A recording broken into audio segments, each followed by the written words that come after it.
अभी हाल ही में भारत के राष्ट्रपति द्वारा राष्ट्रपति भवन में आयोजित रक्षा अलंकरण समारोह 2024 में वीरता पुरस्कार प्रदान किए गए हैं। और देखिए, अगर आप लोग किसी स्टेट पीसीएस की तैयारी कर रहे हैं या फिर आप लोग सिविल सर्विस एग्जाम की तैयारी कर रहे हैं, वनडे एग्जाम की तैयारी कर रहे हैं, तो इस तरह के जो पुरस्कार रहते हैं उनसे आपके एग्जाम में क्वेश्चंस पूछे जाते हैं। और मुझे लगता है कि इस तरह के पुरस्कार के बारे में एक सामान्य जानकारी आप लोगों के पास जरूर होना चाहिए। क्या होना चाहिए? जरूर जानकारी आप लोगों को रखना चाहिए। सबसे पहले बात आती है कि वीरता पुरस्कार क्या है। तो सशक्त बलों, अन्य विधि पूर्वक गठित बलों तथा सिविल अधिकारियों कार्मिकों की बहादुरी और बलिदान को सम्मान प्रदान करने के लिए वीरता पुरस्कारों की स्थापना की गई है। और इन वीरता पुरस्कारों की घोषणा वर्ष में 2 बार की जाती है, पहले गणतंत्र दिवस के अवसर पर और फिर आप देखें स्वतंत्रता दिवस के अवसर पर। यहाँ गणतंत्र और स्वतंत्रता के बारे में जान लीजिए। आप सभी को 3 डेटें याद रखना चाहिए, इनमें कंफ्यूजन भी रहती है। 15 अगस्त 1947 को हम लोग आजाद हुए थे। 15 अगस्त को आप लोग स्वतंत्रता दिवस मनाते हैं। 26 जनवरी 1950 में संविधान पूरी तरह से लागू हो चुका था, इसलिए 26 जनवरी को आप लोग गणतंत्र दिवस मनाते हैं। हम लोग गणतंत्र के रूप में स्थापित हो चुके थे। 26 नवंबर 1949 में कुछ प्रावधानों के साथ आपका संविधान आ चुका था। 26 नवंबर को आप लोग संविधान दिवस मनाते हैं। इसके प्रकार की बात करें, सर्वोच्च युद्धकालीन वीरता पुरस्कार देख लीजिए। इसमें परमवीर चक्र, तो इसके अग्रभाग पर इंद्र के वज्र की 4 प्रतिकृतियां उभरी होंगी और मध्य में राज्य चिन्ह अंकित होगा। महावीर चक्र, इसके अग्रभाग पर एक 5 नुकीले हेराल्डिक उभरा हुआ सितारा होता है और जिसके सिरे किनारे को छूते हुए होते हैं और सितारे के बीच में एक गुम्मदार सोने का पानी चढ़ा हुआ राज चिन्ह होता है। वीर चक्र, तो इस तारे के केंद्र में एक चक्र होता है तथा चक्र के अंदर एक गुम्मदाकार केंद्र बिंदु होता है और जिस पर सोने का पानी चढ़ा हुआ राज्य चिन्ह अंकित होता है।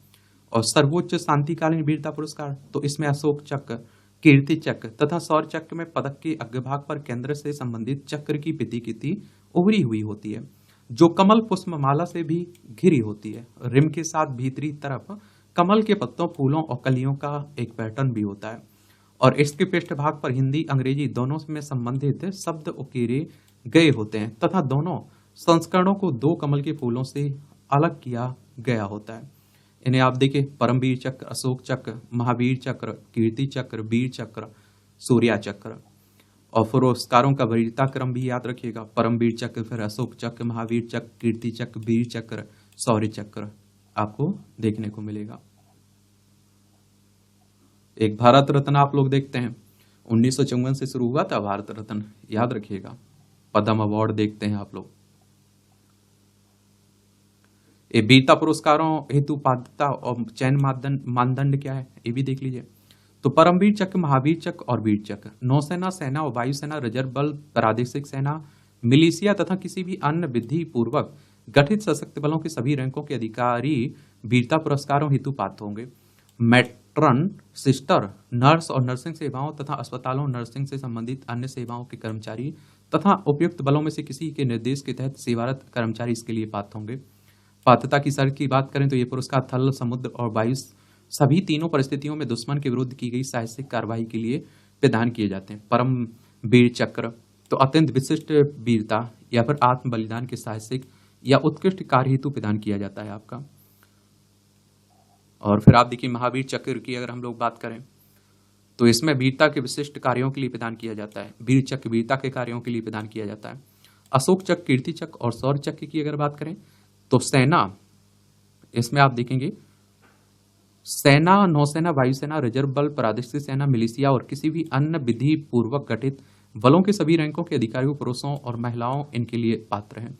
सशक्त बलों की नर्सिंग सेवाओं की कर्मी भी शामिल हैं। नागरिक और केंद्रीय अर्धसैनिक बलों तथा रेलवे सुरक्षा बल सहित पुलिस बलों के कर्मी भी इसमें शामिल हैं। पात्रता की शर्तों की अगर हम बात करें तो ये पुरस्कार दुश्मन के समक्ष की गई कार्रवाई के लिए प्रदान किए जाते हैं। अशोक चक्र सबसे विशिष्ट बहादुरी या फिर साहसिक कार्य या वीरता या आत्म बलिदान के उत्कृष्ट कार्य के लिए दिया जाता है। कीर्ति चक्र विशिष्ट वीरता हेतु, शौर्य चक्र वीरता हेतु। इसकी चयन प्रक्रिया की अगर हम बात करें,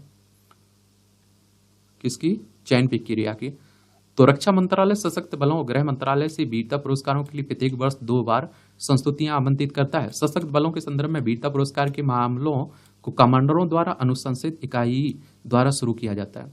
सिविलियन नागरिकों और रक्षा कर्मियों के अलावा के संबंध में सिफारिशें केंद्रीय गृह मंत्रालय से प्राप्त की जाती हैं। वीआईपी संदर्भों को शामिल करते हुए निजी व्यक्तियों से प्रत्यक्ष रूप से प्राप्त सिफारिशों को स्वीकार नहीं किया जाता है।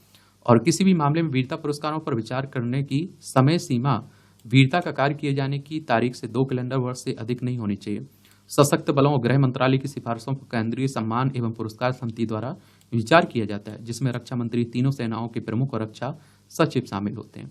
अगर रक्षा अलंकरण समारोह 2024 में पुरस्कार विजेताओं की बात करें तो राष्ट्रपति ने 10 कीर्ति चक्र 7 मरणोपरांत और 26 और चक्र 7 मरणोपरांत इनमें प्रदान किए गए हैं।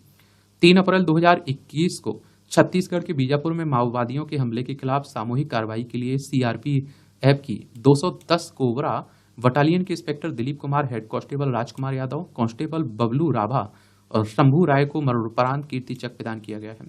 मेजर विकास भाम्बू और मेजर मुस्तफा बोहरा को मरणोपरांत शौर्य चक्र से सम्मानित किया गया। दोनों अधिकारी अपने हेलीकॉप्टर को मानव बस्तियों से दूर ले जा रहे थे, तभी अरुणाचल प्रदेश के ऊपरी सियांग जिले में दुर्घटनाग्रस्त होकर उतरने के बाद उनकी मौत हो गई थी। एक तरह से आपके ये शहीद हो गए थे। तो इतनी जानकारी जरूर रखिएगा, अगर क्वेश्चंस पूछे जाएंगे तो आप लोग जरूर इनके बारे में एक सामान्य जानकारी बता पाएंगे। वीरता पुरस्कार